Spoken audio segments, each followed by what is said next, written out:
This is Downey Fire Department training video on the First Do platform for the inspections module.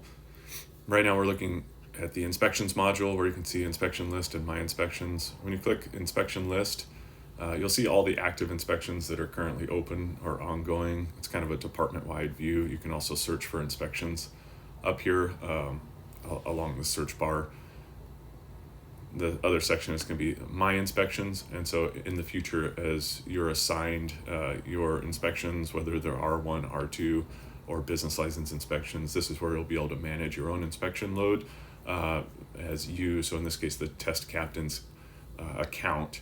This is all your pending inspections, your need to do, the follow-up needs, all of those just that are assigned to you. This is where you'll manage your inspections.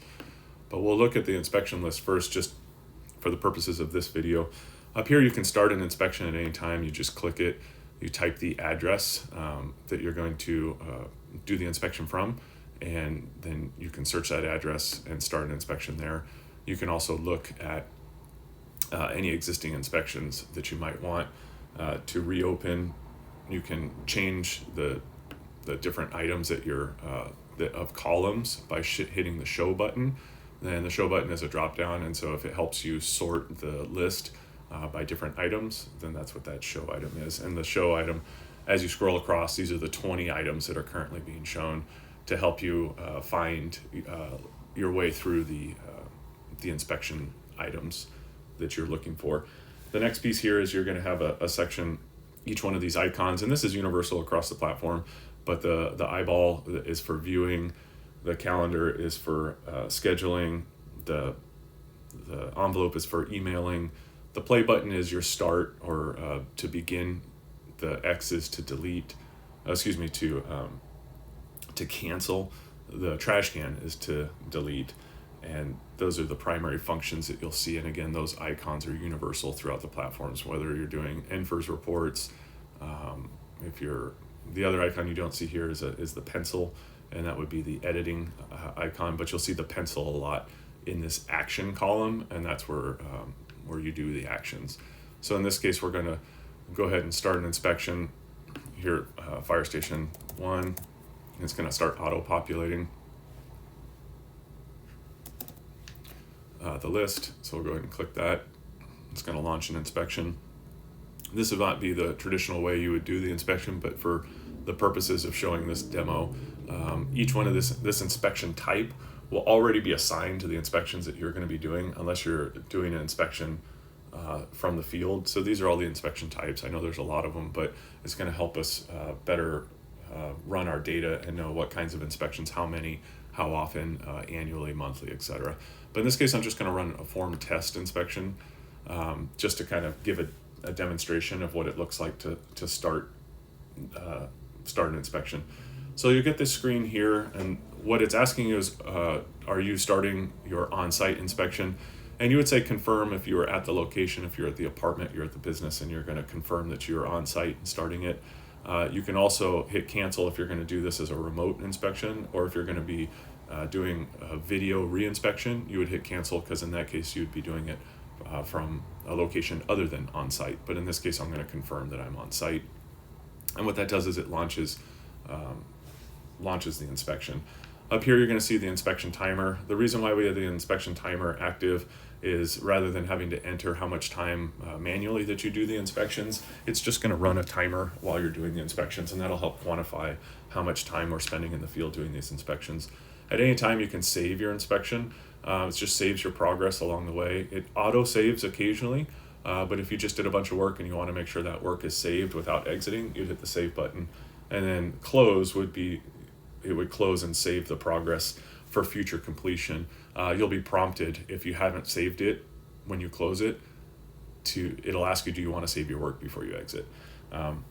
Looking along the side over here, what we're operating here is, this is the different tabs that I'm going to walk through as you go through. But the first tab is this occupancy tab. One thing you can view while you're in here is the dashboard for this address. And again, this is the dashboard that's going to pop up when you're in response mode, and it'll be fed into our future CAD system, so you'll have this data available to you when you're responding to an incident. But you can see the dashboard there. This is the occupancy information here. And again, we're requesting just fill out as much of this as possible. The better record keeping that we do, the more information we gather, the better it's going to be for us for response, for incident commander on an incident, or for your future reference as we continue to operate in this platform and as it ties into the response side. The next tab down is going to be the the contacts tab. And in this tab, you can add or create a new contact with the plus sign, or you can edit the existing if that person is still the main contact. In this case, I've just, for demo purposes, put myself as the as the contact in the tab. And in this portion, again, try and gather as much information here, because this is the information that we're going to be able to access on our next response or another engine company or truck company's response to this address. This is going to be that contact information that dispatch is going to be able to give you to be able to get a hold of an RP. And most importantly, and kind of different than we used to do or a new update, is this email piece. It's going to be really important that we start collecting email addresses for our contacts. As we finish this inspection, I'll demonstrate that we can send a copy of the inspection report to the RP or the occupant contact, so that they have a copy of the report that you're about to complete. It'll also allow you to do and coordinate video conference reinspection, which I'll do in a separate video. But it's a really powerful tool, so we don't have to leave the station to do the inspection follow-ups for expired extinguishers or exit signs that were out. You can do a video call with the property owner. They can walk you through the violations on the reinspection, and you can check them off that they've been fixed. So gathering this email address is going to become very important as we move forward in everything that we're going to be doing in First Due. So please do your best to gather the email addresses to facilitate that. The next piece here is to go ahead and walk through the inspection. So this is the checklist itself. This checklist is very simple because, again, it is a test. I'm running a form test, and it's meant for demo purposes to kind of show you what the features look like. So in this case, you would pass or fail, issue a citation, or you identified the problem, they corrected it, but you want to identify that it was corrected while you were there. So it didn't necessarily pass because it was in passing condition initially, but you corrected the infraction with the occupant, and so you're making a note of that. Or if it's not applicable, you can click that as well.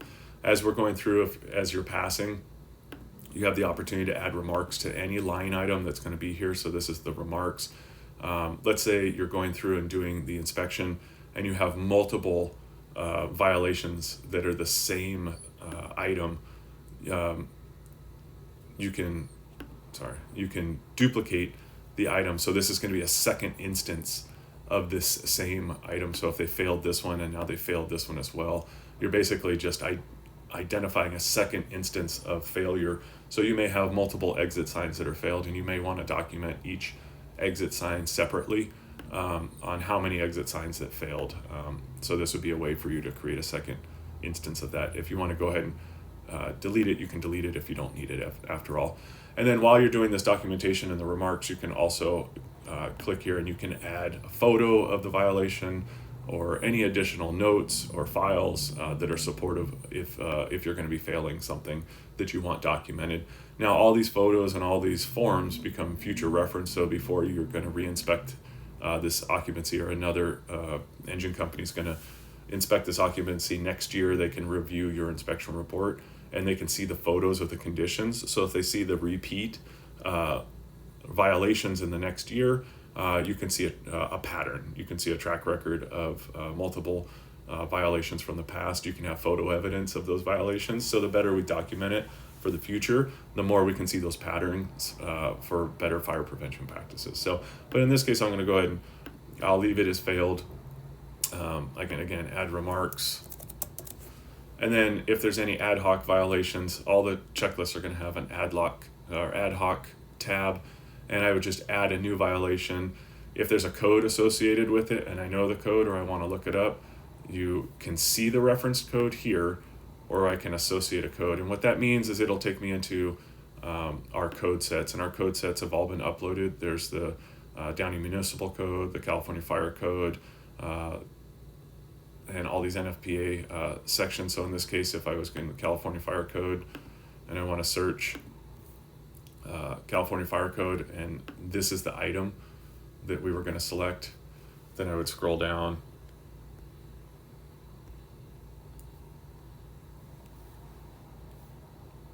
and save and make sure there's no other violations, and then I go ahead and save it.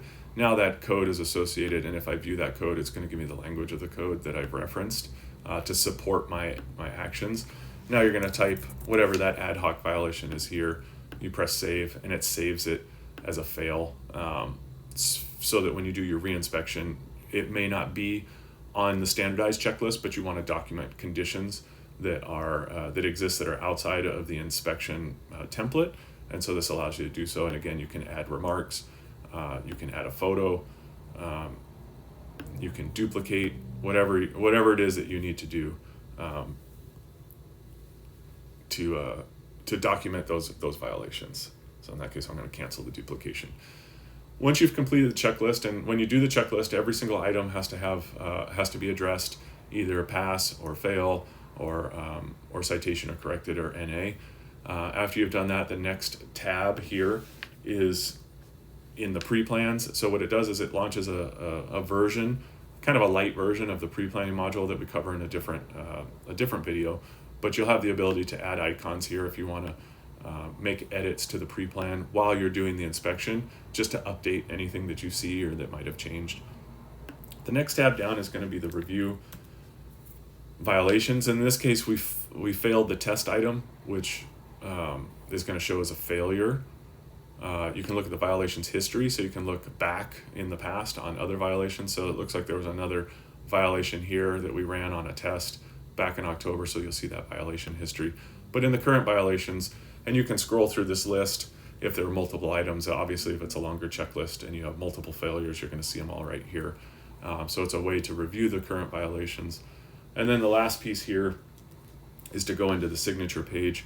And in the signature page, if you are doing a remote inspection or a video re-inspection, the occupant in that case wouldn't be with you physically. So you would click unable to sign and say, video re-inspection, and just make a note of why you were not able to, or the occupant was unable to sign. If you are on site, you want to gather their signature. It shows that they were there, and you walk them through and you show them the violations. So in this case, on an iPad or an iPhone, you would click signature, and you're going to go ahead and have the occupant sign, save it. It's going to save it. And then this is your profile, and you can either sign it yourself, or in this case, in the test captain, we have the saved fill signature from our profile that we can use in the signature box. And then after you've gotten both signatures, this grayed out box, inspection report, becomes active, and you can click the inspection report. And what that does is it generates a sample of what the inspection report's going to look like. In this case, because there were failures, you're going to get a notice of violation, and in that notice of violation, you can scroll through and you can see that it's going to outline not only the test item that we had, but also this ad hoc California Fire Code piece that we had added, and then it's going to show the signature line from both the occupant that you did the inspection with and also the inspector's signature, and that was your signature that you had filled there. Once you complete that, and in this case, I can't hit complete and be done with its inspections because there's notice of violations. So it's going to automatically launch me into rescheduling scheduling the reinspection. I can also click the schedule reinspection. It does the same thing, but in this case, since we have a notice of violation because there were failures, I cannot complete this without rescheduling a follow-up inspection or a reinspection. So in this case, if I hit complete, then I can choose a calendar day in 5 days for it to show back up in my queue for me to follow up. I could set a date and time if I could schedule it with the occupant that you're with, or you have the choice to go will call, which just leaves it live and active for reinspection in your My Inspections tab, and then you can follow up with the property owner or the occupancy contact when they're ready for it. So in this case, I'm going to put will call. I'll save it. My inspection's been saved The reinspection is now sitting in my inspections management tab, and at this point the inspection is complete. Here you see I can send a copy of this inspection report. I have a default inspection contact, because in the contacts here we put my email address, and so that's going to auto-populate in this inspection report as the person this is going to send to. I can always add additional persons here that I want to add to the inspection. So if somebody else was on scene and they said, oh, add me to it, or if you want to CC yourself for whatever reason, you can send this to yourself as well. And then you would simply click send, and it's going to tell you the report sent successfully, which means the occupant just received a copy of this notice of violation. Or if they pass everything, they'll receive a notice of completion. And that's the end of the inspection. It's now been finished. It took us 11 minutes to walk through this, but in this case I can go ahead and close it out, and now it's completed, and it'll go onto our inspection list. And if it were in the My Inspections, what you see is the form that we just did today right now in that form test is now sitting in the My Inspections area, ready for reinspection. When it's time for reinspection, since there were items that needed to be followed up on, I would simply hit the play button again. It'll launch me back into that inspection. It'll ask me if I'm on site again. I would confirm, and then I'm going to go back through the checklist, and anything that was failed before, then I would move it to corrected. And as we change them to corrected, add your signatures, the inspection report would show up. And now you're going to get an inspection report that shows that these were corrected, and now there's a documentation that it's been completed. So that's a quick tour of the inspection platform. As you can see there, I clicked complete because we've now resolved those originally failed items and they've been corrected. And as I finished it, it sent a copy of this report to the email address that's provided in the contacts. I could send another one if I wanted to, and at that time I just go ahead and close out the inspection. And now that inspection is complete and no longer showing in my inspections as an open pending inspection. So that's a quick overview. In another video we'll do the video reinspection, but that's the quick overview of the inspections module.